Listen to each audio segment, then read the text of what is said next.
Box Story vous est présenté par Premium Mix, expert en chats nourriciers, en collaboration avec Hoyt et Easton Archery, ainsi que les caméras de surveillance Bosch-Neve. Je vois ça, je suis tellement content. Gros, man.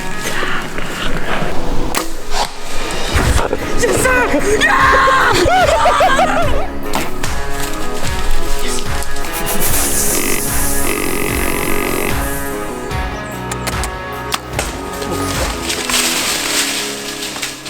Soyez sérieux, achetez Hoyt. Bonjour tout le monde et bienvenue à cette autre émission de la série Box Story. Mon nom est Raphaël Turcotte et c'est moi qui serai encore une fois votre animateur pour cet autre podcast. Donc, notre invité d'aujourd'hui est sans aucun doute le chevalier dans l'ombre de Arcmaniac. Toujours présent pour nous aider, il fut d'une aide précieuse pour plusieurs de nos bocs. Grand chasseur de bocs matures, vous aurez pu le suivre dans quelques-unes des émissions de la série Résilience ainsi que dans la classique Whitetail. D'un calme inébranlable, il est probablement le chasseur le plus dur à impressionner que je connaisse. Always dream big, telle est sa façon de voir la chasse. Nous avons avec nous aujourd'hui, pour nous raconter sa box story, Hugo Ouellette. Salut Hugo, comment ça va? Salut Raphaël, hey, ça va super bien. C'est un honneur pour moi d'être avec vous autres. Tout a été un maniaque de ce que vous faisiez, puis j'ai pu en plus participer à une couple de fois là, dans tout ça. Fait que non, c'est vraiment un plaisir. Puis ça va me rappeler, je vais vous conter aujourd'hui une histoire, ce qui me rappelle un peu mes débuts. Fait que vous allez voir tout le monde. Ouais, vous allez voir que tout le monde, vous avez tout de l'espoir. Là, moi, ça avait très mal parti mon affaire. Fait que dans le fond, il faut commencer à quelque part, mais ça avait été tough. Là, je vous confirme. On fera le tour tantôt de ça. Mais non, clairement. Ouais, je trouve que c'est une belle. Puis j'hésitais, je n'étais pas sûr au début lequel prendre parce que c'est vrai que j'ai été chanceux. Je me suis promené quand même pas mal. Puis j'ai aussi des beaux chevreuils au Québec, mais fait que j'ai décidé de rester aussi au Québec là, pour ma récolte. Fait que je vous montrerai ça un peu plus tard. Certainement. Puis, tu sais, la photo du boc que vous allez voir pour faire la promotion, que vous avez vu pour faire la promotion du podcast, c'est Hugo quand il y avait. T'avais quel âge, Hugo?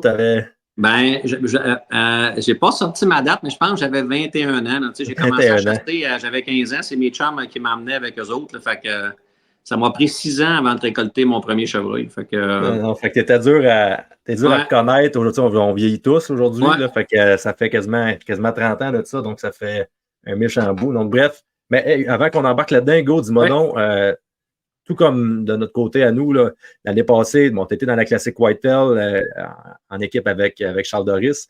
Yes. L'année passée, on était un petit peu moins présents à ces réseaux sociaux. Donc, tout comme j'ai demandé à David et tous ceux qui ont été présents avant, comment a été ta dernière saison? As-tu eu du succès un peu partout dans ce que tu as pu faire? Puis tu peux nous raconter brièvement aussi les voyages que tu as faits dans ce que tu as vécu? Yes. Hey, sérieusement, j'aurais aimé ça que ce soit l'année la Whitetail classique qu'on arrête en business. Non, j'ai été chanceux. Je me suis promené quand même un peu. Bon, on est allé en Ontario avec toi. Ça a été plus tranquille l'année passée en Ontario de notre côté. Mm-hmm. Au Québec, j'ai plus ma grande terre, fait que mes spots sont moins bons, mais j'avais quand même, je courais après 2 bocs quand même matures pour le Québec, mais que j'ai pas réussi à avoir quand que je chassais. J'ai pas mis beaucoup de temps, mais je suis allé. Mais j'avais réussi à aller 2 semaines. J'avais jamais été au Manitoba. Fait que l'année passée, en fin octobre, on est allé au Manitoba avec des chums. Réussi à récolter un beau boc, pas un chevreuil mature. C'est probablement que j'ai tiré le chevreuil le dernier matin de la chasse. Un boc qui fait à peu près 130. Probablement un chevreuil peut-être de 4 ans. 3 ans et demi, 4 ans et demi, ouais. Peut-être même, peut-être 3 ans et demi. Avec une génétique qui arrêtait le fun. J'imagine qu'une année de plus, là, il manquait un petit peu de largeur. Les pointes étaient belles, mais on avait réussi à le déjouer sur... il était rendu midi. Fait que le chevreuil courait après des femelles dans un petit champ. J'ai réussi à sneaker avec mon pot de noir là, puis à m'approcher assez proche. Puis il a couru quand les femelles ont passé en avant de moi en courant. Puis lui a décidé de les suivre. Fait qu'il a passé à 100 pieds en avant de moi. En avant du pot de noir. Fait que mettons qu'il n'a pas eu beaucoup de chance. C'était en do-it-yourself, Hugo. Donc, tu arrivais là, tu as fait tout de A à Z. Qui m'avait trouvé cette place-là, mon ami Charles Doris. Puis, bien installé. On chasse sur des terres privées où on a bien des permissions. Les gens ont comme beaucoup de terre. Fait que, ça te permet de te promener. On avait tué un super de beau boc la première semaine. Un 150 au début de la semaine. Ça partait fort. Oui. Puis après, ça va être un petit peu plus tranquille. On voit quand même du chevreuil. On s'entend qu'on n'était pas au Québec. Là. Mais c'est une chasse quand même qui a été difficile dans les. Puis la température était belle, là, on avait eu un petit peu de neige. Fait que, en principe, tout était là. Octobre, c'était un peu le problème. Octobre, tu as besoin de température pour t'aider, ce qui n'est pas le cas nécessairement des fois de novembre. Fait que puis on avait ça. Fait que, il y a du gibier, mais c'était pas comme la folie furieuse. Mais on y retourne cet automne. Pas 2 semaines. Fait qu'on y retourne juste une semaine. Ça fait que là, on sait un peu plus où aller. Puis qu'on pense qu'on va perdre un petit peu moins de temps. Là. Fait qu'on y va une semaine encore cette année. Ouais. Dans ces voyages-là, c'est toujours de l'exploration les premiers temps, puis les années suivantes après ça, ben là. C'est plus facile. Là. Ben oui, tu regardes les cultures, puis tu t'ajustes avec ça. Fait que ça, c'était mon premier voyage. Puis après ça, j'étais allé, j'avais une cancellation l'année passée parce que j'avais manqué mon Superboc en Alberta. Ben oui. Fait que là, les gars avaient eu une cancellation parce que c'est rendu aujourd'hui, je ne suis plus payé, moi, nécessairement les full price quand on va aller à des places. Puis j'avais réussi à. Dans le fond, moi, je suis tout le temps sur. Puis je suis disponible, je travaille, mais je suis capable de prendre des vacances un peu quand que je veux. Fait qu'il m'avait appelé 2 semaines avant pour me dire qu'il y avait des places de libre. Puis j'avais réussi à retourner à mes places dans des super de belles dates, là, 15 novembre. Puis fait que le premier matin, j'ai réussi à récolter un boc mature, peut-être 6-7 ans. Là, c'est embêtant. Là. Le gars, ses photos, souvent, ils n'ont pas tellement souvent le boc que j'ai tiré, il n'y a pas vraiment d'historique. Là, on est sur des passes, puis chevreuil court du territoire, on est dans le Grand Bois. Fait que tirer un boc qui faisait à peu près 150. Là, fait que mettons pour que la classique, ça aurait été. Vous auriez gagné cette année. Ça aurait été super bon, là, mais ça aurait été dur à filmer, mais puis il est venu sur le cadre. Fait que un maudit beau matin, maudit beau matin de chasse. Ça faisait longtemps que je n'avais pas comme eu ce genre de petits roches-là. Là. Fait que non, ça a été ça, ma chasse, deux voyages puis deux beaux chevreuils. Parfait. Donc, écoute, Hugo, on a commencé à en parler un petit peu tantôt. Dis-moi donc de quel boc que tu vas nous parler aujourd'hui et pourquoi tu as choisi justement ce boc-là? Bien, dans le fond, moi, tu as vu, j'ai commencé à 15 ans. Chez nous, mon père, ça détestait les armes à feu. Puis j'avais un gars, mon père, on avait des entreprises, puis j'avais un de mes amis, Ballet, m'a le nommé, il va se reconnaître, mais mon chum Michel il y avait une cible en arrière de la maison chez eux, puis je passais en vélo souvent dans le temps de la chasse, puis je n'étais pas un chasseur dans le temps, je ne savais pas c'était quoi nécessairement la chasse. Il y avait une cible en arrière de la maison, puis ça m'intriguait quand je passais.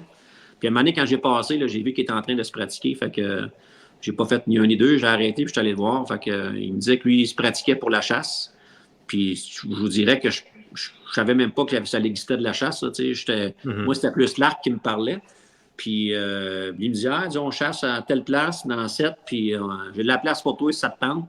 Fait que, puis moi, je travaille quand même beaucoup l'été, j'ai tout le temps des jobs d'étudiant, puis tout ça. Fait que j'avais un petit peu de sous. Fait que je pense, la semaine d'après, je suis allé avec ce gars-là, on est allé chercher un arc à Nicolette, une petite boutique à Nicolette. J'ai acheté un kit flambant neuf, je suis parti avec ça.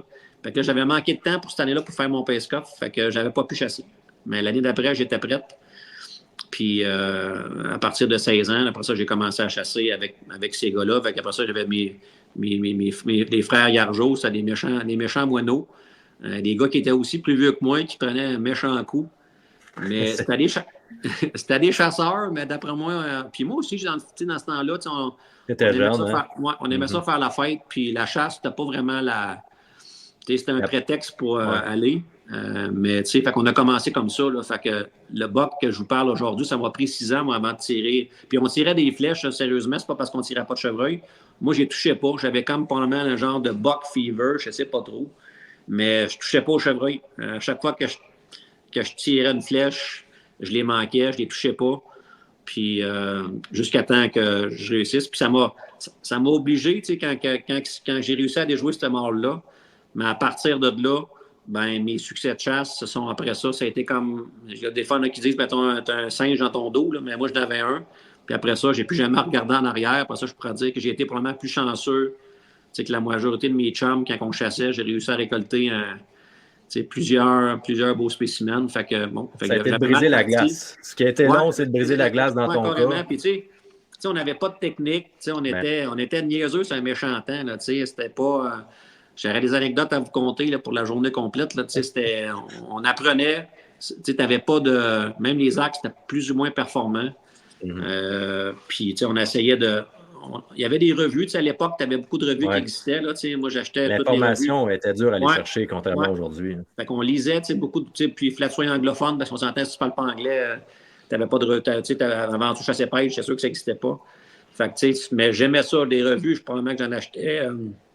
Quand j'ai commencé vraiment à chasser, j'ai vraiment pogné la piqûre, mais pas vraiment la piqûre de boc mature. Tu sais, j'avais la piqûre de la chasse. Ouais, mais tu sais, un chevreuil mature, je savais même pas c'était quoi. Puis on n'en voyait pas, là, tu sais. Puis pas parce qu'il n'y en avait pas. Tu sais, ce qu'on était, c'était fou, là. Tu sais, on avait du chevreuil en profusion. Mais tu sais, on regardait pas, on courait pas après ça. Fait que, tu sais, on les voyait pas, là, tu sais. Bon, pas de caméra, pas rien. Souvent le vent, mais tu sais, c'était tous des concepts abstraits. On regardait même pas ça. On chassait les mêmes spots non-stop, non-stop. Non. Fait on faisait toutes les erreurs possibles. On les faisait pour pas avoir une chance sur un mature. Mais malgré tout, regarde, tu sais, mais on n'a pas eu beaucoup. Hein, tu sais, quand tu fais le recap, on a été, mettons... moi, j'ai été vraiment une quinzaine d'années intense avec mes chums à y aller pas mal. Puis on n'a pas tué beaucoup de gros bocs. Fait que nos techniques, là, à l'époque, n'étaient pas bonnes. Puis il n'y avait pas de pression de chasse. Fait que dans le fond, aujourd'hui, ce que va vous compter, c'est à peu près tout ce qu'il ne faut pas que tu fasses. Fait que, prenez des notes. Prenez des notes parce que, tu sais, c'était ça. On avait tout le rang au complet. Aujourd'hui, on était 4 chasseurs dans ce rang-là. Même l'année passée, j'avais encore des permissions sur la même place. Puis ça, c'était comme à 2000 pieds à peu près de la terre que j'ai acheté il y a 7-8 ans. Il n'y avait pas de monde. On était vraiment tout seul dans les années 90. Il n'y avait pas de chasseurs à l'arc. Il n'y avait pas. Il y avait 0, 0, 0. Il n'y avait pas. Puis, on avait le rang au complet, mais on chassait genre sur le premier 100 pieds du champ. C'était ça, nos stands, c'était à 100 pieds d'un champ, là, tout le temps. Fait qu'après une semaine de chasse, mettons le bois à 1 000 de long, le champ à 1 000 de long, on est 3 qui s'en viennent à pied sur le bord du champ. On s'entend qu'après une semaine... matin et soir, non-stop.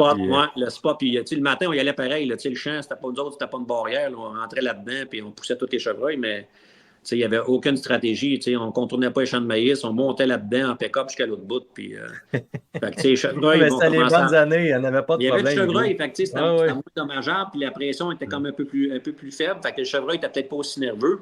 Mais après une semaine, on n'en voyait plus. Là, on en voyait crissement moins. Ouais. Fait que c'était ça. Fait que ce boc-là, c'est un boc qui a été que je ne connaissais pas, que je n'ai jamais vu non plus visuellement. Okay. C'est un chevreuil mature. Moi, la seule déception de ce boc-là, s'il y en a une, c'est mon plus gros chevreuil à vie. Dans l'Ouest, on ne les a pas tous pesés. J'aurais peut-être eu des surprises. Mais c'est un chevreuil qui faisait 242 livres. Fait que j'ai ressorti mes notes là-dessus. Okay. Fait que c'est un chevreuil quand même qui était super pesant. Panache comme bien basic. Là, peut-être un 110, 115 peut-être. Mais un gros chevreuil avec du coffre, mais un petit panache. Mais à l'époque, c'était pas ça notre... Ah non, mais ton premier boc en plus, Hugo, c'était-tu ton premier boc? C'était toute une soirée, je peux dire. C'était ton premier boc ou ton premier gros boc? Juste pour mon premier chevreuil. Premier chevreuil, tout court à vie. J'avais même pas tiré une femelle. Une femelle aussi, j'avais assez d'en tirer. Puis, te dis, moi, on tirait des flèches. Là. Toute la gang, on était comme pas bon, toute la gang, pas grave, parce que je n'étais pas tout seul à tirer des flèches. Là. Parfait. Puis, dans le fond, la question que je pose souvent aux gens, c'est s'il y avait un historique avec ces bocs-là, mais veut pas, une histoire des années 90, la seule historique qu'on pouvait avoir, c'est de les avoir vus de nos yeux, parce que les caméras de surveillance, il n'y en avait pas. Sinon, c'était les détecteurs de mouvement, peut-être, ou il y avait les trucs là, qu'on mettait sur les trails avec un fil. C'était impossible de savoir c'était quoi. Tu as vu, Raphaël, moi, les affaires de fil, j'avais vu passer ça. Mon père m'avait acheté, moi, à l'époque, là, mon père était quasiment découragé que j'aille à la chasse et que j'en tire pas. Mon père ne comprenait pas que j'en tuais pas. Fait que mon père m'avait acheté un Kodak Vigile à l'époque. Là, eux autres, ils faisaient aussi, eux autres, des sans-fil. Puis les Vigiles, là, c'est une caméra avec un film. Mettons un 32 pouces. Je ne sais pas c'était quoi à l'époque, je ne me rappelle plus c'était quoi, mais c'était vraiment avec une pellicule de film, comme un vrai film. OK. Avec un détecteur. J'ai encore la facture de ça parce que c'est une affaire que j'avais gardée. À l'époque, ça avait été un gros cadeau. Mon père m'avait payé ça 700 $. 500 $? 700 $, oui. 700. Et là, c'est cher. C'est les premières caméras. Les premières caméras. Il y avait tellement... Les batteries, je ne te compte pas des blagues. D'après moi, les batteries, ça faisait 2-3 semaines. Les batteries étaient mortes. Parce que... Puis après ça, tu n'avais pas de vitesse de déclenchement. C'était tout le temps allumé, hein? Fait que la caméra essaie de rester allumée. Fait que le temps qu'elle s'allume, puis on n'était pas vraiment stratégique à savoir comment poser nos caméras. Fait que, après ça, tu prenais la pellicule qui était dans la caméra, genre la semaine d'après. Là, elle était pleine, mettons les 34 photos avec cliqué. Fait que là, tu voyais le 34 dans le compteur. Puis là, tu amenais ça faire développer, mettons, en ville. J'amenais ça à Drummondville, je faisais faire développer ça. Puis 95% des photos, là, c'était un cul de chevreuil ou un bout de... Tu sais, chevreuil avait déjà passé l'image. Là. Fait que, tu sais, de mémoire, je ne me rappelle pas d'avoir vu de boc sur ces photos-là. Fait qu'il j'en ai peut-être déjà vu, mais ça prenait tellement de batterie, tu sais, qu'à l'époque, tu sais, fait que je m'en ai pas servi longtemps. Je pense pas que je m'en ai servi tellement longtemps. Puis, surtout que tu n'as pas l'information directement sur le... Sur le cas. Fait que c'était pas vraiment, c'était loin de ce qu'on a aujourd'hui. C'était archaïque, là, moi, je comprends. Oui, c'était archaïque, mais... On était drivé par... Quand tu sais pas c'est quoi qu'il y a, on s'entend que tu as toujours l'espoir, surtout par les revues. Tu regardes des revues, on voyait des gros bucks. On était drivé à aller chasser non-stop sans se poser de questions dans l'espoir d'en voir seulement, juste d'en voir un. Oui, clairement. Parce qu'on ne savait pas ce qu'il y avait, puis on en voyait plus ou moins des gros bucks. Là. Si on les voyait, c'était des coups de lock. Ou, comme tu dis, tout le monde a commencé. On avait tellement hâte que la chasse commence que quand ça l'ouvrait, on se pitchait là. Nos meilleurs spots étaient brûlants partant, puis après ça, ben, le reste de l'année, c'était à l'image du reste. Là, c'est ça. Je me rappelle juste d'une fois de mémoire, là, quand je parlerai à mes chums, là, il y a une année qu'on avait vu vraiment un gros buck, là, qu'on avait vu de nos yeux, puis qu'on avait comme, entre guillemets, essayé de courir un peu après. Et après, c'est la seule fois de mémoire que je me rappelle d'avoir vu un gros chevreuil. Parce que, dans une pause, quand on faisait, mettons, les années 90, on faisait une pause de les premières fins, mettons, le premier soir ou les 2 premiers soirs de chasse, voir 30 chevreuils chaque. On avait 100 chevreuils dans notre champ. Là, on avait aussi un grand champ de qualité. Mais il y avait une densité qui ressemblait à, mettons, quand tu sois dans l'Ouest des années peut-être 2010, où ce que là, des champs, dans un champ, tu en as 50, tu tasses, il y en a 50. Mais si tu recules dans ces années-là, les gens chassaient souvent en famille, c'était comme un plus un happening. Ouais, c'était plus un happening, une activité que la grosse récolte à tout prix. Là, puis je pense pas que les gens se promenaient tellement non plus pour faire des chasses à l'extérieur. Les gens chassaient un petit peu chez eux. Mais comme je t'ai dit, c'était simple. On était simple, on était tout seul. Fait que, pas de bait. On réduisait les frais au maximum pour... Ben non, ça ne coûtait rien. C'était bien plus abordable dans ces années-là qu'aujourd'hui, c'est sûr et certain. C'est sûr. Puis quand tu ne baites pas, aujourd'hui, une poche est rendue quasiment à 10$. Aujourd'hui, si tu ne le fais pas, puis là, si tu ne le fais pas, mais les voisins le font, fait que ça devient difficile de voir du gibier si toi, tu ne le fais pas. C'est juste baiter. Un gars qui baite un peu puis qui a un peu de territoire, ça peut coûter. Ça va vite. Fait que, je te dirais que c'était le fun parce que tu ne te souciais pas de ça. Ton seul fun, c'était d'aller chasser puis de t'asseoir. On pratiquait un petit peu. Tu n'avais pas à penser à aller bêter 2 jours avant pour aller voir tes caméras, je vais aller masser les roues. Tu n'avais pas c'était dans le système que tu pensais le meilleur. Tu regardais les trails, on faisait le tour la veille, on essayait de voir les... Nous, on avait des champs avec des fossés, fait qu'on essayait de voir les traces fraîches. C'était ça qu'on regardait. Là, donc, fait qu'on essayait de voir les passages. Il y avait peut-être, je ne sais pas moi, une quinzaine de trails majeurs qui font la durée du champ. On essaie de voir les trails qui étaient les plus actifs avec les pattes qui avaient peut-être la plus grosse. Puis on avait des stands quasiment tout le long de tout ça. Peut-être un 6-7 stands sur toute la ligne qui avait 1 kilomètre. Fait qu'on s'assisait dans le stand sans se soucier du vent. Là, moi, vous conter une anecdote qui peut être drôle, mais mon chum Michel Boubou, qu'on surnommait, lui, il avait tiré un chevreuil. Il avait tiré, mettons, ses 5 flèches du carquois. Il avait tiré ses 5 flèches. Parce que lui, le chevreuil il était proche. Fait qu'il tirait son arc à moitié. Fait que lui, il disait, j'ai pas d'affaire à tirer mon arc au complet. Le chevreuil, il est collé. Fait que, à l'époque, c'était aussi niaiseux que ça. Les connaissances étaient pas... Les connaissances étaient nulles. Puis lui, il avait vidé son arc à tirer à moitié. Puis notre chum, on sait l'histoire parce que mon chum Daniel, il était comme à peu près à 250 pieds du stand. Fait qu'il voyait mon chum qui tirait ses flèches. Fait que là, à un moment donné, il dit, Chris, il va le pogner. Puis à la fin, l'histoire, c'est de dire, mais Chris, moi, j'ai tiré mon arc, mais juste comme à moitié. Fait que, il a tiré ses 5 flèches en tirant son arc à moitié. OK, c'est ça, on voit un peu... Toi, de où, on partait de loin. Fait que c'est eux qui montraient comment chasser. Fait que c'est sûr que ça a été long, ton affaire. C'était long. C'était pas tous des bons chasseurs. On a tout le temps eu une belle gang pour s'amuser. Fait que même si on ne tuait pas de chevreuil, je peux te compter que... Vous aviez du fun. On a eu du fun. J'en ai eu probablement plus qu'aujourd'hui à chasser, du fait que la chasse, oui, on chassait, mais le reste était aussi très important. Fait que les amis qui venaient, la famille qui venait nous conter. Fait que le soir, les histoires, c'était pas nécessairement des histoires de chasse parce qu'on n'était pas des gros chasseurs, mais ils se contaient des histoires-là qui étaient le fun, puis que c'était dynamique comme soirée, mais on se couchait tard. Le principe de gang, c'est comme quand on va dans des voyages de chasse à l'extérieur, qu'on est comme 6 gars ensemble, puis le soir, on se réunit. Le soir, ça jase. Oui, c'est ça, clairement. T'es un gars d'équipe, Hugo.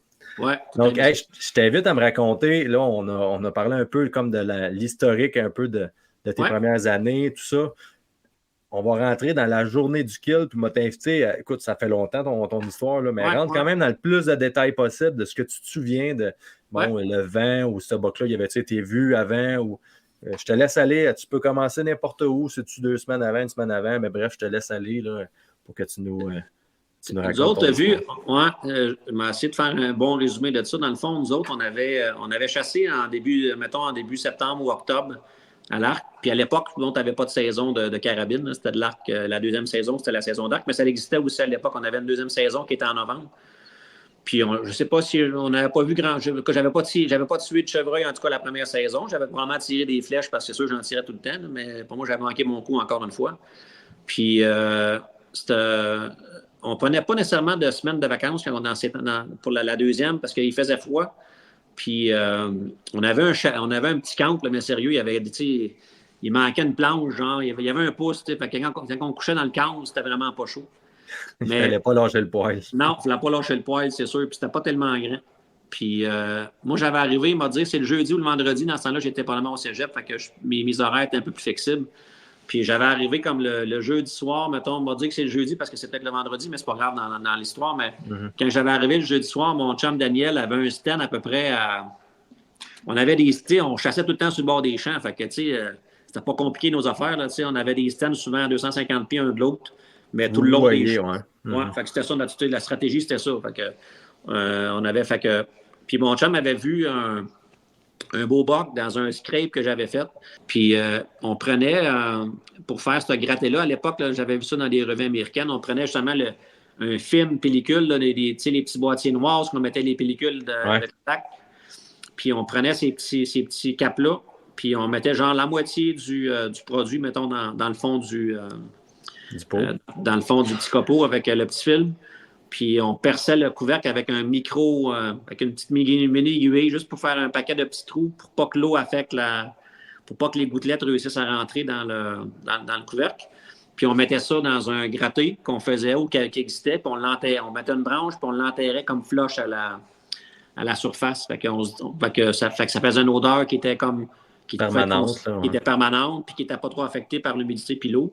Puis c'était protégé du gel, du fait que c'était dans le sol. Fait que, on faisait ça comme ça. Fait que moi, je pense que c'est la seule affaire qu'on faisait, mais ça, c'était un truc qu'on avait fait puis qui marchait, qui pouvait marcher. Puis mon chum, il était placé la veille. Mon Daniel, il travaillait sa construction. Fait que l'hiver, ça travaillait moins à l'époque. Puis il avait vu le buck que moi, j'ai tiré le lendemain. Il l'avait vu dans mon gratté, genre à 11h30 le matin de son stand. Fait que le soir, quand on arrive, fait que là, il me dit ça, hey, j'ai vu un maudit beau buck dans ton gratté, il était à 11h30. Fait que, tu sais, moi, c'est sûr que là, mais tu sais, il est peut-être je suis craqué, mais tu sais, il est peut-être 6-7 heures le soir. Puis je te le dis, de mémoire, il m'a dit, il faisait moins 15, moins 20. C'était un des matins les plus froids qu'il y avait à l'époque. Ça avait été un matin qui était froid. Mais on s'entend que des matins froids pour la chasse, c'est toujours bon. Mais tu sais, puis tu n'avais pas de linge. Tu sais, on regarde aujourd'hui, aujourd'hui, on est équipé avec des vêtements qui sont performants. T'sais, à l'époque, là, à moins 20, là, on avait comme genre 32 manteaux, mais pour tirer de l'arc, c'était comme. Pas top. C'était pas top, mettons. Mais on savait coucher tard, on savait rien changer à notre routine. Ce soir-là, on savait coucher toutes les 4 aux petites heures du matin. Comme s'il n'y avait pas de lendemain. Puis quand les cadrans ont sonné, mettons, à 5 h le matin, 5h30, 6 h, je ne sais pas à l'heure qu'il était. Fait qu'on était 2 qui ont décidé de se lever. Puis y aller parce qu'on trouvait que c'était vraiment frais. Puis on a eu frais toute la nuit, même au chalet, là, au camp. Là, c'était, comme tu dis, on couchait quasiment dehors. Fait qu'on avait décidé, mettons, d'aller chasser, moi puis Daniel. Fait que les deux, on était à même. Daniel était dans son stand la veille où il avait vu le buck. Puis moi, je suis dans mon stand. En face du gratté où ce que Daniel avait vu, là, le chevreuil. J'étais à peu près à 100 pieds. Dans le fond, le champ fait un peu comme le champ fait un L. Dans le fond, le bois fait un genre de L. Fait que, tu sais, c'est un champ, mais qui est enclavé de bois en L. Puis après ça, tu as une petite partie de champ. Après ça, tu as d'autres bois de l'autre côté. Mais c'est un beau. Même aujourd'hui, ça reste que c'est un beau. On est comme sur le bord du champ. Mais ça reste que c'est un bon spot parce que l'autre bord, ça connecte aussi. Fait qu'il y a des chevreuils qui vont longer cette couette-là pour essayer de faire vraiment toutes les trails. Tu sais, aujourd'hui, je peux plus comprendre. Que le chevreuil, lui, ce qu'il faisait, c'est qu'il longeait le champ, puis il essayait de pogner les trails, toutes les trails de femelles qui avaient rentré au champ. Ouais, fait qu'il descendait comme il longeait à 100 pieds la couette de bois, puis il descendait. Fait que la stratégie, c'était s'asseoir là, puis espérer qu'on était pour le voir. Puis tu sais, vu à l'époque, on se couchait tout le temps tard. Tu sais, moi, des passes, là, quand il était rendu 9h30, là, moi, j'étais au camp. Oublie ça, là. Tu sais, on ne se couchait pas, là. Fait que, tu sais, à 9h30, j'étais tanné. Puis ce matin-là, ben, tu sais, parce que mon chum l'avait vu à 11h30. Puis même aujourd'hui, tu sais, ça doit faire comme 35 ans que je chasse, mais tu sais, même aujourd'hui, je suis pas là. C'est pas moi le plus patient. Tu sais, moi, j'aime les belles heures de chasse. Puis j'aime mieux, moi, aller m'asseoir avec mes chums au camp, compter des peurs, prendre un petit verre que de chasser, tu sais, 10-12 heures. Je trouve ça long. Moi, je trouve que j'ai bien du fun d'aller me compter des peurs puis en faire mes petites affaires. Fait que, mais ce matin-là, j'étais prête à rester plus longtemps. Puis c'était ça le plan. Puis tu as vu le champ en avant nous autres, là, il avait été récolté la semaine d'avant. C'est un champ qui avait été battu, qui était en maïs, qui avait été battu. Fait que il est rendu peut-être 11h et quelques. Le dîner n'était pas encore arrivé, mais mon chum, lui, dans le stand, lui, il était gelé bord en bord. Là. Daniel il chassait avec des bottines de construction. Fait que m'a donné une idée des capes d'acier. À moins 20, là, à moins 20, c'est pas trop hot, tu sais. Fait que Daniel avait décidé de descendre de son stand. Fait qu'on s'est entendu qu'en ce temps-là, des cellulaires dans nos stands, ça ne l'excitait pas. Là. Fait que, il a décidé de descendre de son stand. Puis tranquillement, il s'en venait vers moi là, pour venir me rejoindre. Puis moi aussi, j'étais rendu prête à descendre. Regarde, il était peut-être 11h, 11h30. Bon, hier, il est venu. On s'est dit, bon, pas parce qu'il est venu hier qu'il va revenir aujourd'hui. Mais on avait attendu, puis on l'avait essayé. Puis mon chum, tout ce qu'il faisait, c'est que lui, vu que le maïs avait été battu, il essayait plus de regarder où ce qui marchait, parce que le maïs à moins 20, c'est sûr que c'est assez bruyant. Fait qu'il essayait plus de voir où ce qui se mettait à ses pieds que de me regarder. Puis moi, ce que j'étais, c'est un talus, le champ le bois où moi je suis, il est peut-être 7-8 pieds plus haut que le champ où ce que mon chum s'en vient à pied. Fait que dans le stand, mon chum me voit. Il voit probablement aussi le scrape quand il est dans le stand, mais tranquillement, quand il descend de l'arbre, quand il est dans le champ, il ne sera pas en mesure de voir un chevreuil. À part si le chevreuil est vraiment rendu vraiment proche du champ, mais il ne le verra pas, là. Fait que mon chum s'en vient vers moi, je vous dis, il est, admettons, 300 pieds de mon stand. Fait que tranquillement, il s'en vient. Puis pendant que j'entends mon chum qui marche, j'étais pas mal sûr d'entendre un bruit de pas dans les feuilles. Un bois décidé, à moins 20, là, c'est un type, puis un chevreuil mature qui marche dans le bois, puis qui est confiant. C'est pas le son d'un. C'est pas une femelle. Pas une femelle qui s'en vient. Aujourd'hui, c'est facile à dire. À l'époque, je ne le savais peut-être pas, mais aujourd'hui, je suis conscient de savoir que quand j'entends un boc qui marche, ça ne ment pas. Un boc qui marche dans le froid, c'est assez facile à nous faire comprendre que c'est ça. Fait que je commence à l'entendre. Puis là, mon chum marchait de l'autre bord. Fait que là, moi, j'essaie de faire signe à mon chum d'arrêter. D'arrêter, ouais. Mais lui, tout ce qu'il regardait, s'il ne me regardait pas, il essayait de regarder où il mettait ses pieds, puis pas faire de bruit. Fait que là, m'emmener, ça faisait peut-être, je sais pas moi, 1 minute, que j'entendais. Je pensais que j'entendais un chevreuil parce que j'avais comme aussi le son de mon chum qui marchait. Puis m'emmener, tu n'es pas sûr non plus. Mais tu sais, le chevreuil, c'était tellement un matin parfait de chasse, il n'y avait pas de vent, puis on entendait vraiment loin. Fait que, à un moment donné, je suis tabarouette, pas moi, c'est un chevreuil qui s'en vient. Puis d'autres, c'était assez clair. C'est une partie rabière sur le coin où on était. Puis je finis par voir un chevreuil qui s'en vient. Je n'étais pas sûr si c'était un mâle parce qu'il y avait le panache baissé, mais je voyais qu'il y avait une tache qui s'en allait. Là, je savais que c'était un chevreuil. Puis là, je checkais mon chum, j'essayais de faire signe à mon chum d'arrêter. Mais mon chum ne m'a jamais vu. Bon, notre chance, c'est que le talus était plus haut de notre côté. Puis là, à un moment donné, mon chum, il est arrivé assez proche de mon stand. Il a vu que j'ai pris mon arc. Tu sais, quand il fait moins 20, c'est rare, tu t'amuses à prendre ton arc et à jouer avec. Là, la main, ouais. Fait que, il a vu que j'ai pris mon arc. Fait qu'il a comme juste décidé d'écouter un peu plus que de voir ce qui marchait. Puis là, il a entendu le chevreuil qui marchait, lui aussi, dans la gelée. Mon bord. Fait que là, lui, il s'est comme écrasé un petit bonhomme. Il s'est planté là, à peu près à 150 pieds de mon stand. Il était témoin de l'action. En tout. Puis le chevreuil a passé, mettons, entre nous deux. Fait que le scrape est entre moi et le champ. Probablement que le scrape devait être à 20-25 pieds du bord du champ. Puis le chevreuil est allé direct dans le scrape. Mon chum, là, quand le chevreuil est allé dans le scrape, là, mon chum voyait le chevreuil quand il était en paire. Puis la shot n'était pas vraiment, tu sais, le chevreuil, la façon que le scrape était fait, même à l'époque, on ne pensait pas à ça. mon positionnement de stand n'était pas parfait pour un. J'aurais fait un scrape, je m'aurais placé pour que la shot soit un peu plus de côté. Là, j'avais quasiment le chevreuil, la façon que le stand était placé, quasiment de face. Fait que il a fallu que j'attende que le chevreuil parte du stand, du gratté pour que je tire. Puis je ne me rappelle plus exactement ce que j'ai tiré, mais ce qui est sûr, je n'ai pas pogné les poumons. Je sais que je n'ai pas pogné les poumons.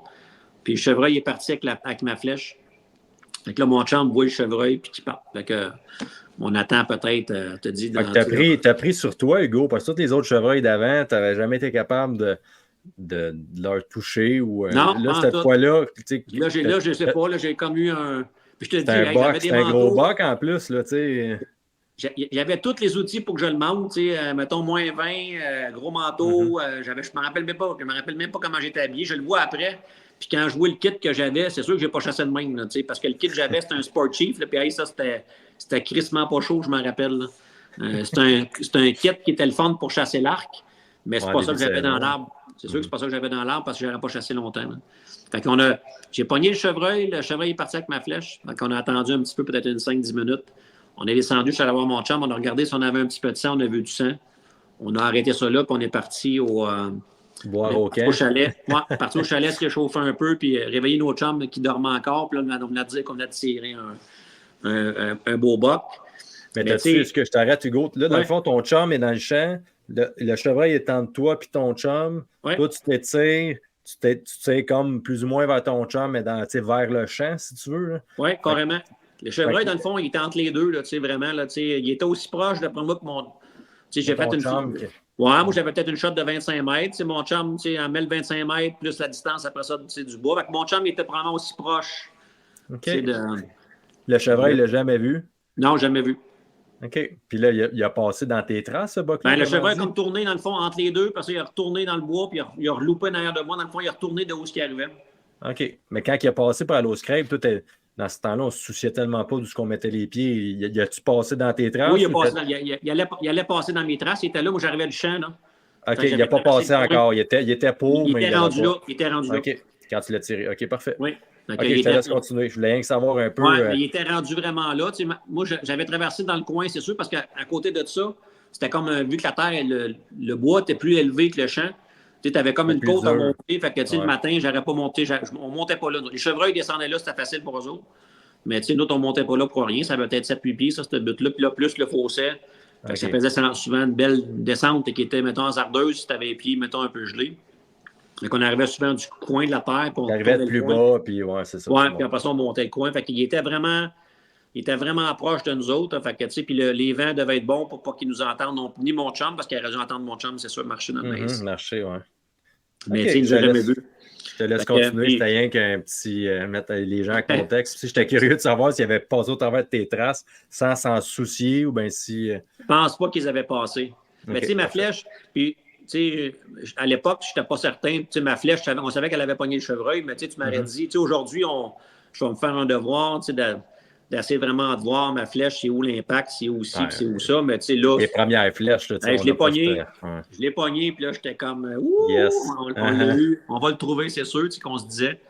Puis quand on est parti, on est allé au camp. On a pris peut-être une demi-heure. Puis on s'est envenu, on était 4, on était peut-être les 4 ensemble quand on faisait une recherche. Puis ça n'a pas pris trop de temps. On trouvait facilement là, du sang au début. Puis je pense que ça faisait peut-être 5-10 minutes qu'on faisait de la recherche. Puis on lève le chevreuil. On le voit, il se lève en avant de nous autres, puis il s'en va. Il boitait, mais il réussit à se lever, puis il s'en va. Fait que à l'époque, les affaires d'attente, là, de notre remède, là, notre temps d'attente, là, on s'avait emmené d'après moi on avait une douzaine de petites canettes dans nos packs-sacs, puis on prenait une bière, puis on repartait. Il n'y avait pas de... C'était ça l'attente. C'était pas plus brillant que ça. Fait que, ce chevreuil-là, on l'a relevé, on va dire, 3-4 fois. Là, fait que, on était chanceux. Puis à toutes les fois, c'était la même stratégie. Là, on s'assit, puis quand tu es anxieux, prendre une bière, ça peut rentrer assez vite. Là. Fait que, c'est pas trop on prenait même une bière. Fait moins 20. Ouais, fait que on s'assisait à terre, puis on prenait une bière, puis c'était ça, le timer, c'était ça. Là, fait que, puis la dernière fois qu'on l'a vu, le chevreuil, quand on l'a levé pour la dernière fois, il était plus capable de se lever. Fait que, vous l'aviez poussé à bout. Là. Il était à bout. Là, fait qu'il n'était pas mort. Il était comme couché sur le côté. Il nous regardait.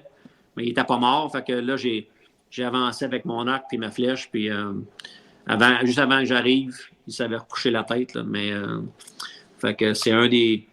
C'est le quand tu disais que vous avez fait tout ce qu'il fallait pas faire, ben ça en fait partie. T'as dit, on l'a revu, tu sais, puis 3-4 fois, puis tu sais, on l'a trouvé, on avait tiré, la photo, tu as vu, elle n'est pas vieille, tu allais voir la photo, tu sais, je ne sais pas quelle heure il était-tu 3 heures l'après-midi peut-être quand on l'a trouvé. J'ai peut-être tiré vers 11h30, puis entre ça, on l'a levé 3-4 fois, là, fait que tu sais, on n'a pas... Okay. Mais là, entre le délai, on est allé au camp, là, se rechanger, se réchauffer un peu, on est revenu. Fait que, tu sais, à toi, 15-20 minutes, on le levait et on repartait quand même. Là, fait qu'il n'y avait pas de... Ça n'existait pas, cette connaissance-là. On connaissait pas ça. Mais non, c'est ça. Avoir regardé comme il faut la shot, tout ce qui était au début, puis à moins 20, on s'est entendu que le lendemain, il avait été stiff comme ça n'aurait pas été grave. Là, vous l'auriez trouvé là où tu on l'aurait trouvé, on l'a levé, ça nous a pris peut-être 5-6 minutes puis on l'avait déjà levé. Fait que la flèche, il faisait mal parce qu'il n'a pas été loin. C'est notre chance. De fois. Ouais, puis il n'a pas été capable d'aller plus loin, puis on est parti avec ça. Mais ça a été une délivrance. Puis on avait tué une couple de chevreuils. À tous les années, on en tuait quand même avec ma gang de chums. J'avais réussi à participer à du tracking puis tout ça. Mais j'ai comme l'impression que c'est à partir de là qu'on a commencé à être un peu plus sérieux dans nos démarches, puis dans nos recherches, puis être un peu plus efficace. Moi, j'ai commencé un petit peu à être moins parté quand j'y allais, puis être un peu plus focus sur ma qualité d'être un peu plus en forme, coucher un petit peu moins tard, pratiquer surtout plus. À l'époque, tirer des flèches, là, c'était une semaine avant, là, comme les gars de carabine aujourd'hui. Des parcours, ça n'existait pas, on sortait nos flèches, puis c'était difficile aussi de faire un bon grouping là, de vraiment précis comme aujourd'hui. L'équipement ne nous aidait pas. C'était décourageant, puis tu avais un grouping de 8 pouces, tu dis, tu pratiques, là, mais... C'est pas parfait à 20 mètres. Là. Tu dis, si je tire un chevreuil, c'est peut-être pas parfait. Là, nos flèches en aluminium qui étaient sûrement croches, il y avait tout un petit quelque chose. Fait que tu essaies de tuner ça. On devait même pas. Moi, j'ai pas de souvenir dans ma jeunesse d'avoir tuné un arc. Jamais. On mettait ça là-dessus, puis on partait go. Puis, tu sais, les flèches, quand tu tirais de l'aluminium, même nos cibles, on faisait des cibles homemade. On s'entend que tu n'achetais pas une cible au magasin. Fait que souvent, nos cibles, ils étaient vraiment durs. Souvent, on prenait un 10 test, fait que tu tires avec des flèches primo, tu te bats juste pour enlever tes flèches là-dedans. Et à la longue, c'est pas trop long, puis souvent, tu as les embouts, t'es mal collés. Fait que souvent, tu tapais ta flèche, tapais des parties qui étaient plus dures dans les cibles. Parce que le 10 test, quand le 10 test qui était collé, on mettait des rods, on serrait ça en sandwich. C'était pas tes flèches, c'était nœud, là. C'était pas enlevable. Fait que souvent, là, tu tirais avec une pointe de chasse là-dedans. Souvent, la pointe restait dans la cible. Dans le fond. Fait que là, toi, tu retires des flèches après ça dans la cible. Là, tu pognes ça, un morceau qui est dur. C'est une flèche d'aluminium. Là, tu kicks le bout. Là. C'est sûr que tu as kické ta flèche. Là. Mais là, tu sais, toi, des flèches, t'en as pas acheté 50. Là. Fait que là, c'est pas vrai que tu mettais ça sur un spitter pour savoir ça. Là, tu allais mettre une Thunderhead, mettons, avec un pouce et demi de coupe en avant. C'est sûr que c'était pas C'était archaïque. C'était pas une recette pour faire de la précision trop. Là. Mais tu sais, ça a été... Tu sais, moi, aujourd'hui, je regarde la chasse qu'on a, la qualité de chasse qu'on a aujourd'hui. Je regarde ce temps-là. Tu avais plus de fun dans ce temps-là, même en sachant pas ça. Même si je ne savais pas chasser, parce que... Oui, c'est ça. T'avais de la rencontre, tu apprenais plein d'affaires. Aujourd'hui, tu vas chasser, tu n'apprends plus rien parce que la connaissance, il y a des gars qui ont 1 an de chasse puis ils ont quasiment autant d'expérience que moi aujourd'hui parce qu'ils ont checké un paquet d'affaires. Puis aujourd'hui, avec l'Internet, tu peux venir spécialiste à peu près n'importe quoi en 1 an si tu décides vraiment que tu t'y mets parce que c'est facile à prendre. Est disponible, oui. À l'époque, tu y allais puis tu apprenais de tes erreurs. Dans ce cas-ci, on ne l'a pas perdu. Mais tu sais, généralement, c'est un chevreuil qu'on aurait dû perdre. La flèche était juste assez meurtrière pour qu'il soit plus capable de se déplacer. À tous les fois, il se jumpait le plus qu'il pouvait, puis à un moment donné, il tombait parce qu'il était trop fatigué. Mais, aujourd'hui, on est rendu avec des chiens de sang. Tout a évolué. L'industrie s'est vraiment adaptée. Il y avait un besoin criant d'évoluer, c'est sûr et certain. Puis regarde aujourd'hui ce qu'on en est rendu. C'est sûr que là, ce qu'on vise aujourd'hui est moins là. Le fun, on va le chercher ailleurs tout simplement. Puis... il y a moyen, il y a encore moyen de s'amuser. Les gars comme moi qui ont tout le temps rêvé d'avoir c'est dur pour un gars moi, tirer, c'est pas tellement la partie que j'aime le plus de la chasse. J'ai moins de plaisir aujourd'hui à aller chasser. Puis peu importe ce que je vais aller, si je vois pas ce que je veux voir, même si j'en vois pas. l'idée, c'est d'avoir de l'espoir. Là, fait que quand tu as de l'espoir, surtout quand tu vas ailleurs, souvent de l'espoir, tu en as. Ouais, puis il y a des semaines, j'ai fait plein de voyages où j'ai été bredouille et j'ai rien vu. C'est pas parce que tu vas à l'extérieur que c'est tout le temps plus facile. Ça reste que tout le monde, on chasse tous les mêmes gibis. On veut tout le plus gros de la table. Là, fait que m'amener, c'est des mathématiques. Il en manque, il n'y en a pas pour tout le monde. À l'époque, oui, mais aujourd'hui, ça n'existe plus, l'abondance. Fait que quand il y en a, c'est une question de temps. Les gens vont y aller. Puis avec l'Internet, toujours, ça se parle rapidement. Puis on est capable, après ça, de vider des talles ou là, on avait la Saint-Michel-des-Saints, 4-5 ans, ça, c'était super hot. C'est sûr que c'était hot, ça fait 10 ans, 15 ans, 20 ans que c'est fermé. Ouais, mais en l'espace de 2-3 ans, tout le monde se garoche là, puis je n'ai pas fait différent des autres, je suis allé moi aussi. Mais ça fait que ça enlève la qualité de chasse. Mais à la place de réduire la durée, mais on y va tout le temps all-in. Fait que quand on va all-in, à un moment donné, on fait trop mal à la patente, puis ils n'ont pas eu le temps de s'ajuster. C'est ça, tu ne peux pas faire des saisons de chasse 7-8 ans en avance, puis avoir gelé ton plan de gestion pendant 7-8 ans sans te fier aux hivers, aux pressions aussi. On est le seul, je pense, je vais aller on va aux États, je vais dans l'Ouest, j'étais longtemps allé dans l'Ouest, ils font leur devoir à chaque année avant d'ouvrir ça. Puis, en Ontario, les règlements sont réévalués. On reçoit des emails à propos de ça. S'il y a des trucs à faire, des changements, ils font les changements. Puis c'est en fonction des surveys, clairement. Des surveys qu'ils nous envoient. Le chasseur a un devoir de le faire. Il est obligatoire. Fait qu'il s'ajuste en fonction de ça. Fait que, non, clairement, on n'est pas un exemple à suivre, loin de là, Hugo. Mais bon, ça, c'est un autre débat. Écoute, clairement. Je te demanderais, dans le fond, dans tout ça, là, ton histoire, ça reste une histoire, ça me rappelle le bon vieux temps, tout ça, mais c'est sûr que tu as appris quelque chose là-dedans ou aurais-tu un conseil à donner aux gens par rapport aux résultats que tu as eus, dans le fond, dans cette première école de chevreuil pour toi? Mais dans ce cas-ci, probablement la plus belle recette, là, puis aujourd'hui, on en parle souvent, toi et David, vous allez souvent faire allusion à ça. Quand on voit de l'action à une place, c'est là que tu vas le tuer. À L'Orignal, c'est le plus bel exemple. L'Orignal, t'en as un, où est-ce que tu l'as vu le lendemain? Tu as des bonnes chances qu'il ne soit pas loin. En octobre, des fois, c'est différent, c'est pas la même affaire. Mais moi, quand je vois un signe, quand je le vois, faut pas. Fait que c'est probablement la façon, quand tu l'as vu le lendemain, retourne à la même place. Focus là. Ta meilleure chance, sa voiture, puis tu as vu dans ce cas-ci, c'est un cheval qui a fait sa routine. Fait qu'à l'époque, on n'avait pas grand-chose, mais ça, on le savait qu'on l'avait vu, c'était assez pour que le lendemain, qu'on retourne se rassurer là. Même si on ne connaissait rien, moi, j'avais jamais tué de chevreuil, là. Mais ça, on le savait. On savait que quand on les voyait à une place, une trail qui marchait, c'est une trail qui marche.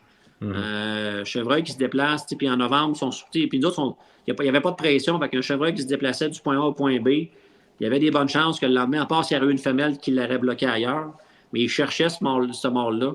Puis des fois, il peut être une journée ou deux à se promener. Fait que moi, je pense que c'est ça. Quand tu vois un signe, tu l'as vu, le lendemain, c'est payant d'y aller. Dans ce cas-ci, ça a été la plus belle recette. Puis, on le fait. Ça, moi, je le fais. Moi, quand j'ai quelque chose, je vois sur mes caméras, le lendemain, j'y vais. La seule affaire, ce que je fais, mettons, différemment aujourd'hui, c'est que moi, j'aime pas tellement ça, mettre des stands à la dernière minute. Là, je suis assez... moi, je fais beaucoup de devoirs. Mes devoirs, là, moi, les faire avant. Je vais les faire en août ou en septembre. Ouais, tu mets beaucoup de stands pour pallier à ça, justement. Moi, m'aller dédroyer mes affaires. Moi, toutes les fins de semaine, mettons la grande terre que j'avais, à toutes les fins de semaine, je vais aller me mettre comme pendant, mettons, 7-8 semaines en ligne, m'aller me faire un setup que je pense qu'il va être bon. Fait qu'à la fin des setups, j'en ai 7-8 dans une place où j'avais déjà vu, mettons, un signe d'un beau chevreuil. Puis là, j'ai 7-8 spots dans le même secteur. Puis là, on va jouer avec ces spots-là parce que je pense que c'est mes meilleurs spots. Puis c'est là que je l'ai vu le plus souvent. Là, je suis moins bougeux parce que mes devoirs, moi, je les ai faits avant. Mais quelqu'un qui n'a pas eu de la chance de faire ses devoirs, ben là, tu bouges tout de suite quand tu vois ça.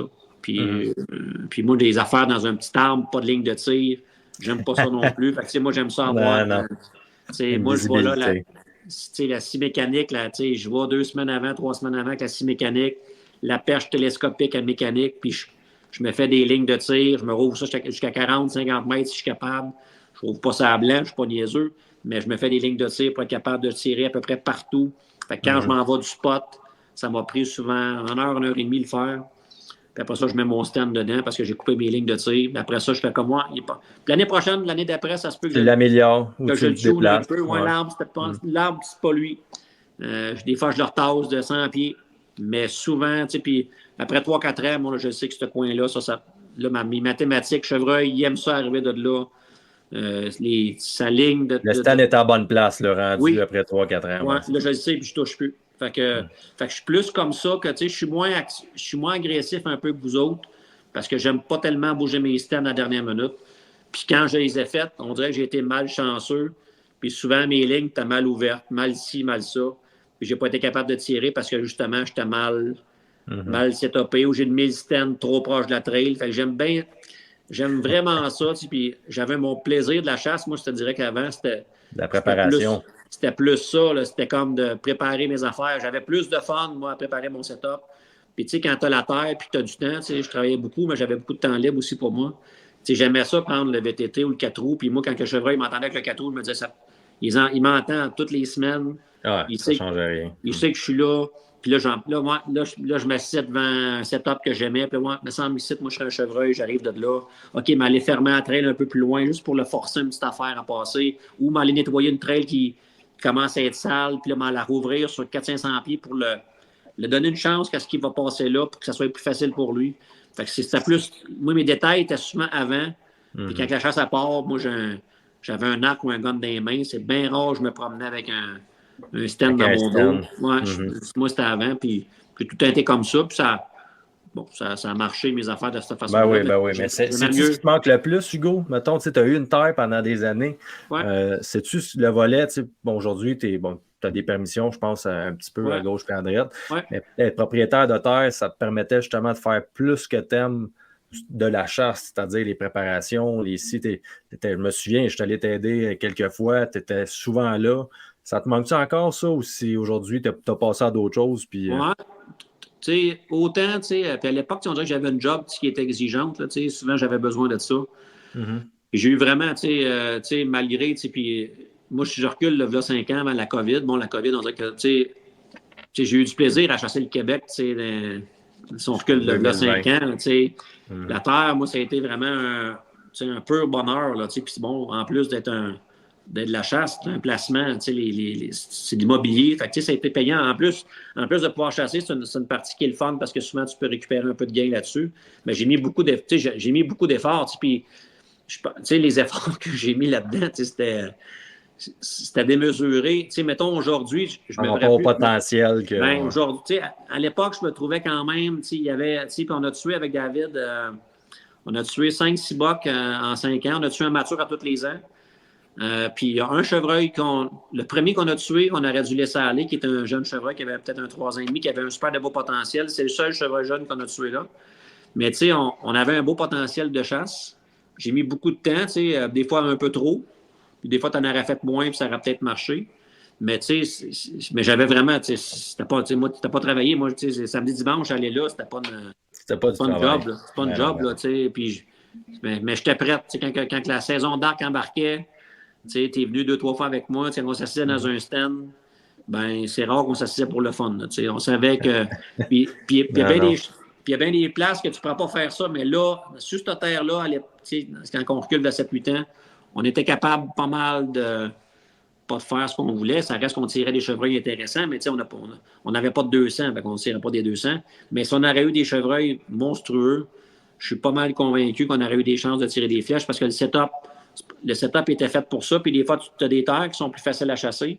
Elle, c'était une terre qui était hyper facile à chasser. Même des beaux accès. Puis, les accès étaient faciles. Fait que, oui, on l'a aidé, on l'a tuné un peu, mais à la base, c'était un bon potentiel. Puis tu avais des champs, c'est entouré de grandes cultures à 1 kilomètre de chaque bord. Puis c'est vraiment... Fait que, tu sais, c'est un beau... Fait que, oui, des fois, je m'ennuie de ça. Bon, j'ai passé l'éponge, mais aujourd'hui, j'aurais la terre. Puis quand je l'ai vendu, une des raisons pour que je l'ai vendu, c'est que je ne voyais plus vraiment de justifier de mettre 4-5 000 par année en temps ou en semences ou en peu importe pour J'avais 8 acres de champ là-dedans, fait que c'est quand même une pas pire superficie. Là, pas pire contrat à s'entretenir. On en fait en Ontario des champs, tu sais c'est quoi. Puis c'est un champ qui est roché. Là-bas, c'est de la roche. Fait que là, tu te bats avec d'autres patentes. Fait que ça a été dur de justifier ça si tu n'as pas d'espoir. Moi, si j'ai pas d'espoir, là, tu vas me perdre assez vite. Je suis pas vrai que m'aller. On a commencé à te connaître, là, on sait que, quand tu t'assises, c'est assez sérieux. Fait que quand j'ai vu que tout ça, ça arrivait en même temps, j'ai dit, on va faire d'autres choses avec ça. Là, fait que c'était un peu l'histoire de cette terre-là. Mais je l'arrête aujourd'hui, puis je m'amuserai encore. Mais là, j'ai d'autres terres, j'ai d'autres projets, puis c'est bien. Je garde mon temps pour aller à la chasse ailleurs, puis c'est correct. Il faut aller de l'avant dans tout ça, c'est sûr, certain. Ouais. J'ai une question pour toi, Hugo. Écoute, par rapport à tout ce que tu as pu faire, tu es un gars qui a chassé quand même beaucoup, qui a eu beaucoup d'expérience côté chasse. Ça fait plus de 30 ans que tu chasses. Une question que je n'ai pas posée à personne, mais c'est quoi ton plus gros regret, dans le fond, des dernières années, côté chasse au chevreuil? Y a-t-il une erreur que tu pourrais dire, hey, j'ai fait ça, cette erreur-là, puis Colin, qui pourrait peut-être en apprendre davantage ou aider les gens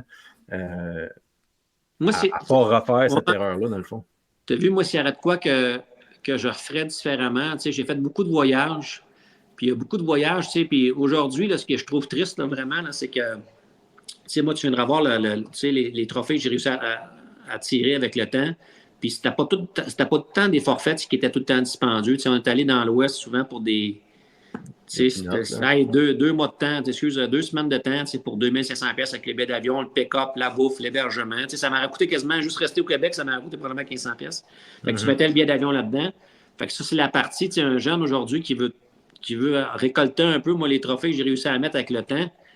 À part si tu as la poche vraiment profonde, tu ne pourras plus faire ça. C'est rendu trop dispendieux.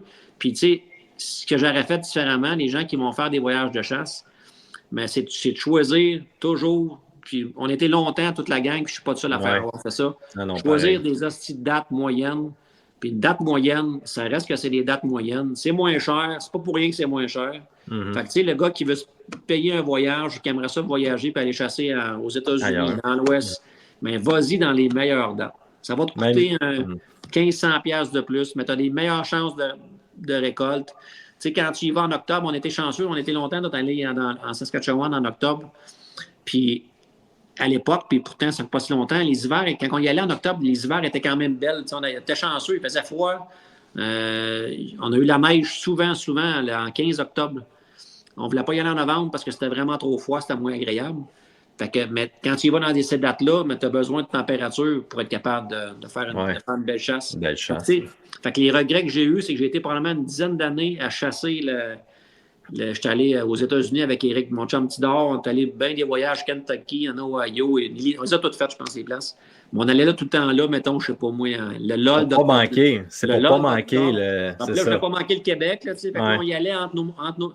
C'est pas bon ici, là, c'est pas bon là-bas aussi. On n'est pas assez loin. On chasse le même genre de bébête. Le route, même si des fois on a l'impression qu'on est à la même place, Midwest, le route du Midwest américain, quand tu vas, mettons, l'Iowa, ces places-là, c'est le 7 novembre.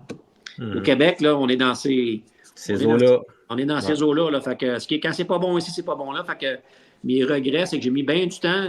On a scrappé bien des années de chasse. Puis même si on ne payait peut-être pas le prix d'aujourd'hui, à l'époque, c'était le prix que ça coûtait.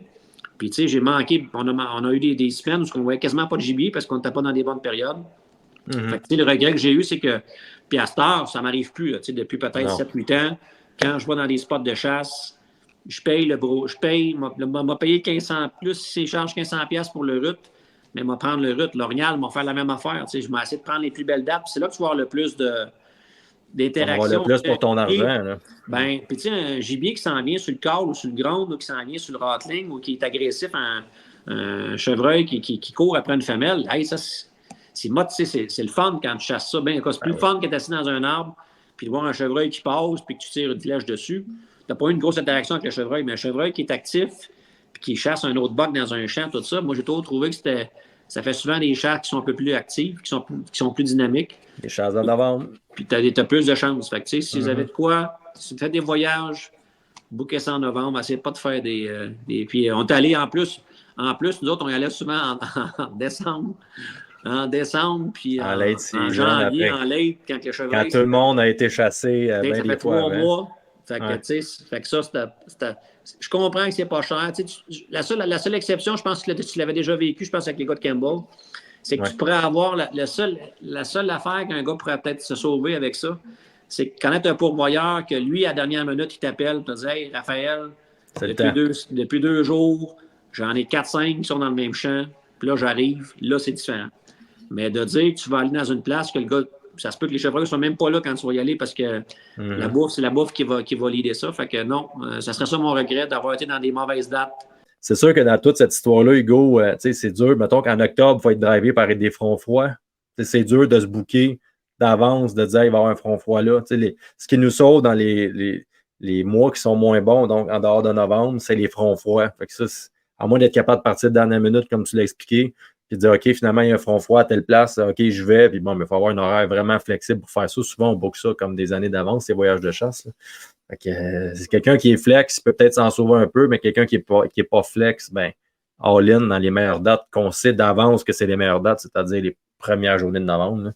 Mais tu as raison de penser que tu as vu, ça c'est un bon point. Si tu réussis à pogner un front froid, là, on est ailleurs. Fait que, ça aussi, complètement.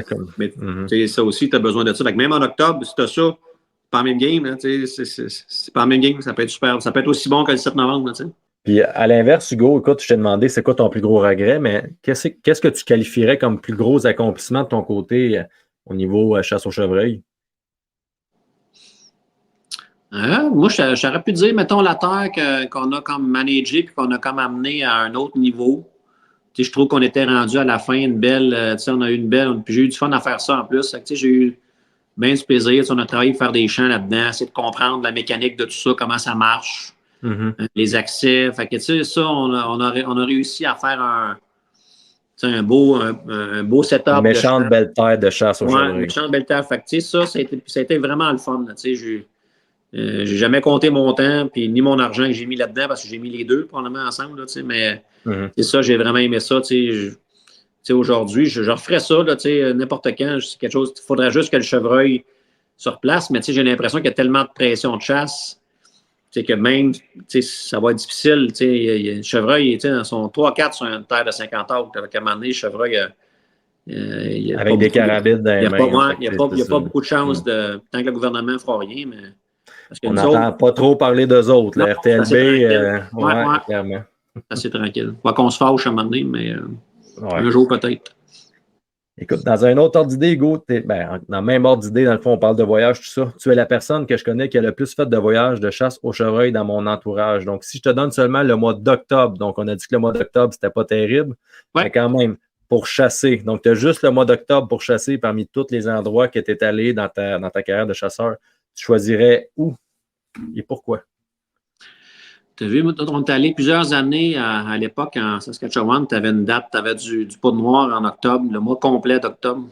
Puis, on trouvait ça le fun, parce que pour chasser en octobre, je pense pour avoir du succès, il faut être des places où il n'y a pas très peu de pression de chasse. Fait que c'est sûr que je n'irai jamais en octobre dans une place où il y a beaucoup de pression de chasse. Il faut que tu aies une place où tu n'as pas beaucoup de pression de chasse, puis tu as de l'option d'avoir du territoire un peu. Si tu es limité sur un 200 acres, puis c'est ça que tu as, puis les chevreuils ne sont pas trop actifs sur le lot que tu as, bien, ça ne bougera pas. Fait que, être capable de choisir une place où pas trop de pression de chasse, puis d'avoir du territoire. J'aimerais mieux, si j'ai du territoire, au moins, j'aimerais mieux avoir du territoire qu'être pris à une place. Je pense qu'en octobre, tu as besoin, puis tu vas perdre une journée ou deux pour essayer de trouver une pochette de chevreuil. Des fois, tu es où ce que tu es. Puis ils vont sortir pareil. Mais souvent, ça va un peu plus tard. Ça peut être un peu, mais tu as besoin de les voir. Puis après ça, être capable de chasser quelque chose. Fait que si tu ne les vois pas. Fait que moi, j'irais vraiment comme avoir du territoire pour être capable de trouver ce que tu cherches. Dans l'Ouest, donc Manitoba, un peu comme tu as fait l'année passée. Comme Manitoba, tu as vu, c'est une belle. On est allé. Fait que on trouvait justement qu'on était limite. On a comme la fin. L'année passée, moi, j'ai tué mon chevreuil, je pense, le 3 novembre. Mais on était là à partir du 21 ou 22 octobre. Fait que c'était un petit peu tôt à notre goût, mais bon, la disponibilité qu'on avait pour le chalet et la terre, c'était ça. Mais ça nous a donné, comme on se dit, bon, c'est pas trop grave, c'est la première année, puis on va avoir comme 4-5 jours pour installer des camps, puis essayer de voir un peu le coin, puis voir un peu les cultures un peu à gauche, à droite. Là, fait que c'est ça qu'on a fait là. Mais là aussi, on a du territoire. Fait que tu es capable de couvrir du territoire, puis si tu cherches un boc, mais tu as besoin. C'est pas vrai qu'il y a des 150 dans chaque carré de 150. Tu as besoin de territoire pour essayer d'en trouver un. Fait que, avec du territoire, tu peux avoir de l'espoir. Même si tu n'as pas une grosse densité. Une place avec beaucoup de territoires accessibles. Donc, on parle de l'Ouest, là, où il y a des terres. Ouais. Dans le fond, dans l'Ouest, ce qui était le fun, c'est que si c'était pas marqué que c'était postud, tu avais le droit d'y aller, normalement, dans Saskatchewan. Saskatchewan, c'était carrément ça. Oui, carrément. Fait que tu avais beaucoup de territoires. Quelqu'un qui, aujourd'hui, avec l'Internet, tu es capable de trouver du Crownland. Bon, eux autres, la problématique aujourd'hui, c'est que les accès sont comme à peu près fermés. Puis, bon, c'est des tirages au sort qui sont comme rendus quasiment comme impossibles à sortir. Fait que tu sors peut-être aux 5-6 ans, mais on prend encore la chance. Tu t'inscris à chaque année. Mais mon nom, j'ai sorti une fois, là peut-être 4-5 ans, dans une zone qu'on n'avait jamais été. Mais on s'en fout, ça reste que c'est la Saskatchewan, puis tu payes pas de pourvoyeur, puis tu sais que tu as du Crownland un peu partout. Fait que faut que tu mettes ton nom, puis tu espères qu'un jour, tu vas sortir. OK, super. Ouais. Donc, hey, Go, t'as passé au travers de mon petit questionnement. On serait rendu maintenant au segment Question Rafale. Ton histoire, écoute, comme j'ai dit tantôt, ça nous a rappelé des bons souvenirs. Le bon vieux temps, là où c'était la simplicité même de chasser, on se cassait pas la tête, puis on y allait. Ça coûtait rien, puis on avait du fun. Donc, on en va embarquer là-dessus. J'imagine que tu as pu écouter les autres questions rafales auparavant dans les autres podcasts. Donc, tu sais un petit peu qu'est-ce qui t'attend. Donc, je vais commencer avec ma première question. On est début octobre et tu prends en photo un mâle mature 2 fois en 3 jours au même endroit, mais tu n'as pas de mirador, là. Donc, est-ce que tu bouges ou tu attends de le reprendre en photo avant de prendre une décision? Moi, tu as vu, pour répéter un peu mon affaire de tantôt, moi, mes devoirs ont été faits. Là. Fait que, en principe, il ne me déjouera pas. Puis s'il me déjoue, mais je ne changerai pas de place. OK. J'ai comme mes bêtes, j'ai comme 3-4 stands qui moins, que j'ai des mathématiques. Là, moi, ça fait plusieurs fois que je l'ai vu. Puis je pourrais essayer de jouer plus les odds de fréquence. En novembre, ça pourrait être différemment. Mais en octobre, il y a 2-3 places où ce qui va rouler, puis mes trails mes stands mes devoirs sont faits. Fait que je ne changerai pas. Moi, je ne change pas de place. Ça, tu restes là. Ouais. Super. Question numéro 2. Est-ce que tu tires un buck de 160 pouces que tu sais âgé de 3,5 ans? J'imagine que tu aurais aimé ça, avoir ça sur ta terre il y a une couple d'années. Là. C'est sûr. 160, je tire ça n'importe où. Mais si c'est une place que je peux retourner et qu'il y a un peu de contrôle, je peux que je ne tirerai pas ça. Je sais qu'un 160 à 3 ans et demi, il y a des maudites bonnes chances qu'il fasse peut-être 175 à 4 ans et demi. Puis à 4 ans et demi, le moment donné, il ne faut pas virer fou, là, mais un jeune chevreuil, si j'ai la chance de peut-être de le protéger, parce qu'avec David, on n'avait pas un grand carreau, puis des règlements sévères, on en avait. Bon, on s'entend que ce n'était pas des 160, mais il faut vivre avec ce qu'on a aussi sur nos territoires, puis on le faisait. Fait que non, j'ai pas de misère à pas tirer si j'ai de l'espoir, si j'ai un petit peu d'espoir de le revoir. Parfait. Quel point de chasse tu utilises? Moi, je suis tout le temps été un fervent des points rétractables. Moi aussi, puis ce que j'essaie de faire depuis peut-être 6-7 ans, j'essaie d'alourdir mes flèches sont en moyenne 500 grains avec la pointe de chasse et tout le kit. J'ai été longtemps avec des flèches de 325, qui était quasiment comme le minimum, ou à peu près le minimum, du 5 grains à aller avec 60 livres de tension. Là, je suis comme plus proche de 500. Mais il faut tailler une flèche qui est plus lourde si tu veux être capable de... Pour être sûr d'avoir la pénétration. Il faut tailler la pénétration. Puis, tu sais, fais pas exprès de tirer vers le devant. Là, tu peux essayer de tirer peut-être un petit peu en arrière de la patte, mais c'est supposé de faire la job. Là, puis quand tu prends Moi, je me fie, pas à moi. Mon expérience, la mienne, ça vaut ce que ça vaut. Mais je suis un grand fervent de Bill Winke. Puis, c'est un gars qui a tué, je ne sais pas comment de chevreuil dans sa vie, à l'arc. Majoritairement. Presque tout à l'arc, presque. C'est un gars qui chasse encore aujourd'hui avec des pointes rétractables. Des pointes rétractables. Fait que, mais ça a ses désavantages, mais je pense qu'il faut tailler un setup un petit peu plus lourd si tu veux jouer dans ça. Parfait. Donc, quel signe t'allume le plus lors de tes prospections? Est-ce que tu es plus style, mettons, grattage, les frottages? Qu'est-ce qui t'allume le plus? Moi j'aime bien les grattages. Tu vas dans l'ouest, grattage. Quand j'ai tué mon buck, de l'histoire d'aujourd'hui, c'est un grattage. Je ne check pas tant les robes. Je m'en regarde ça, mais je ne suis pas un gars de robe. J'aime bien les grattages. Quand on va dans l'ouest, quand on va à Manitoba, ce qu'on était, mettons, c'est quelqu'un. Puis encore là, puis on aime tout le temps ça, voir ça. Mais tu sais, il ne faut pas en faire une folie. Là. C'est pas parce que tu as vu ça là que ça va arriver, puis le lendemain, il va être là-dedans. Tu sais, t'as des facteurs qui pourraient t'aider. Mettons, il y a mouillé, là, qui va, il y a mouillé, demain, il va venir rafraîchir tout ça. Mais tu sais, il faut tailler une transition qui est intéressante. J'aimerais mieux avoir une transition qu'un scrape, là, tu sais.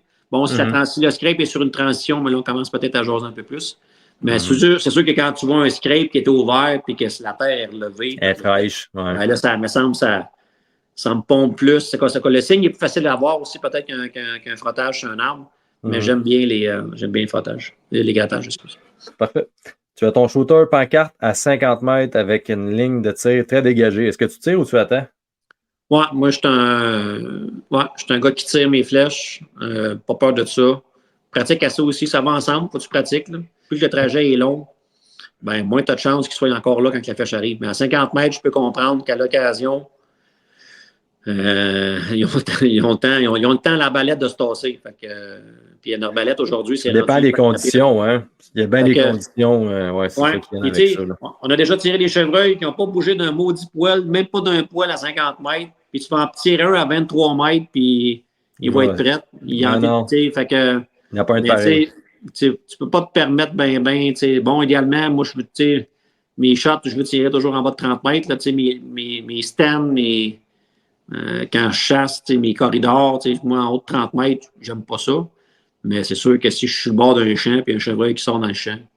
OK. Pour ou contre une augmentation de la saison des armes à courte portée et une diminution de la chasse à la carabine? Là. Armes à courte portée, le genre de poudre noire, même le 12 là-dedans. Là. Arbalète et arc, évidemment. Ouais, c'est sûr que quand tu regardes tout ce qu'ils nous ont fait, là, bon, Primo, on a à peu près plus de saison pour récupérer un peu ce que les autres disent. Mais le même matin, on est à peu près la seule État encore en Amérique du Nord à avoir des carabines dans le temps de temps du route, puis des carabines pendant quasiment 3 fins de semaine de temps. Fait que, même matin, trop ça, ça me dérange pas, là, mais 3-4 jours de carabine, peut-être, là, donner la chance à ceux qui veulent vraiment chasser la carabine. Puis, that's it, pas 3 fins de semaine, là, puis de l'arc, puis aujourd'hui, des fois, on fait souvent la vertu de... Excusez. On fait souvent la vertu de l'arc, mais moi, je mets tout le temps l'arbalète aussi là-dedans. Fait que le gars qui me dit que... Parce que l'arc, ça demande quand même beaucoup de pratique, puis ça, je peux comprendre ça. C'est pas tout le monde qui a la force physique en vieillissant, peu importe. Mais l'arbalète, c'est une arme qui est hyper efficace. C'est une arme qui est vraiment performante. Fait que, oui, moi, le matin, tu me dirais, la carabine, il n'y en a à peu près pas. Moi, je pense qu'il faut laisser ça ouvert, donner la chance à ceux. Ben oui. Il ne faut pas l'enlever au complet. Oui, il y a du monde qui aime ça. Puis moi, je n'ai pas de misère à partager toutes les affaires. Mais que la saison d'arc soit un peu plus longue. Puis peut-être donner des. Ça existe dans bien des d'autres. Puis ils veulent en enlever des chevreuils. Fait que, qu'ils nous donnent un permis pour l'arc, un permis pour la carabine. Ça serait facile à faire. D'après moi, écoute, la question, je la pose, mais je connais déjà la réponse. T'es-tu plus Saddle ou Mirador? D'après moi, tu t'es jamais assis là-dedans seulement. Non, je ne sais même pas. Il y a du monde. Je suis tellement bien, moi, dans un Tristan. Fait que j'aime ça être comme. Ça va avec l'encontre. J'aime ça, moi, être bien setupé, être confortable. Tu t'installes d'avance, tes stands sont d'avance. là. Saddle, c'est plus ça. Un bon stand placé d'avance. Je suis un peu foufouine là-dessus. Là. J'aime bien ça comme j'aime bien ça. Mais j'imagine qu'il y a des gars qui chassent avec ça. Ça a l'air comme super. D'après moi, tu dois être comme super confortable. Mais on va leur laisser. Oui, clairement. Tu vois un bug dans le salle que tu crois être ton shooter. Est-ce que tu grondes, tu fais le snort wheeze? Comment tu agis, mettons, pour essayer de l'amener vers toi? Ouais, moi, je cale le moins possible, mais si je fais de quoi, c'est le snort wheeze.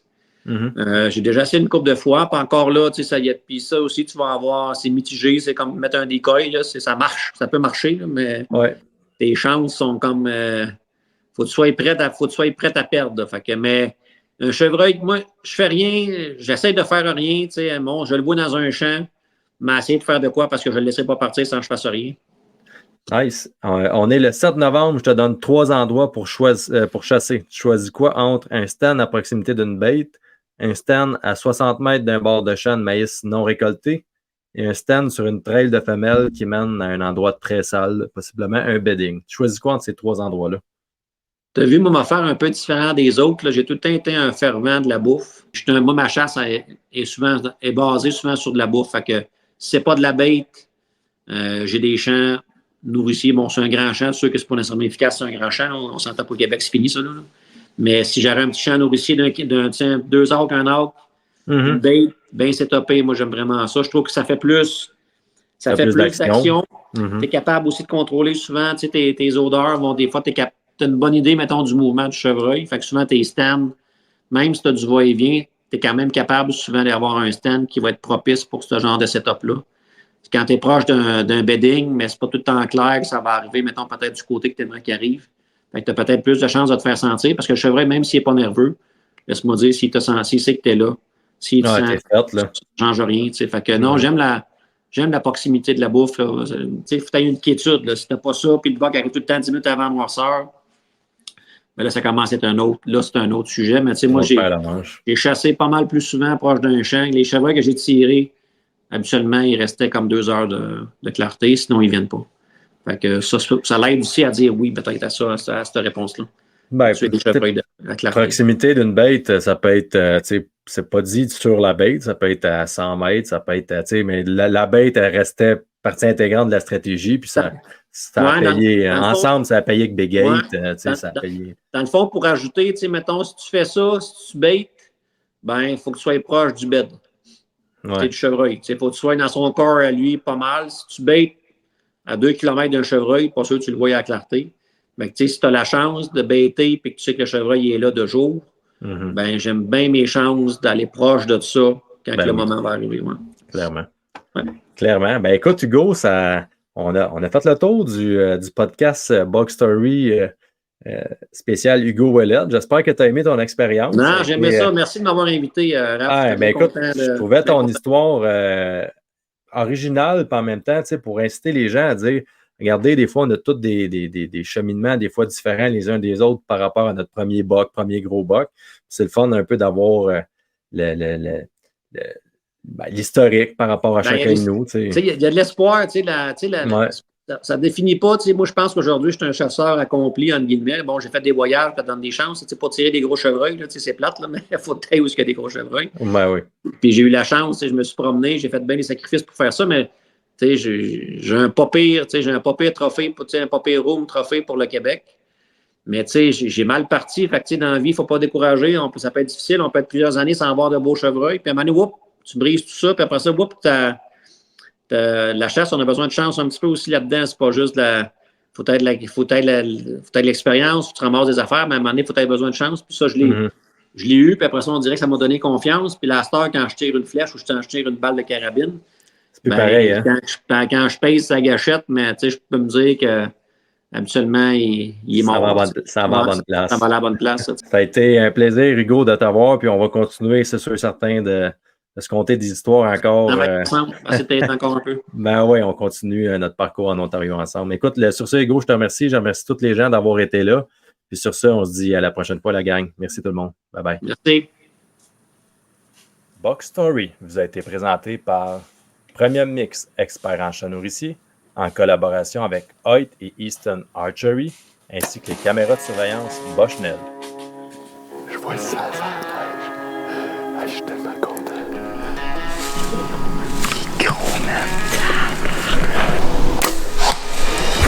C'est ça!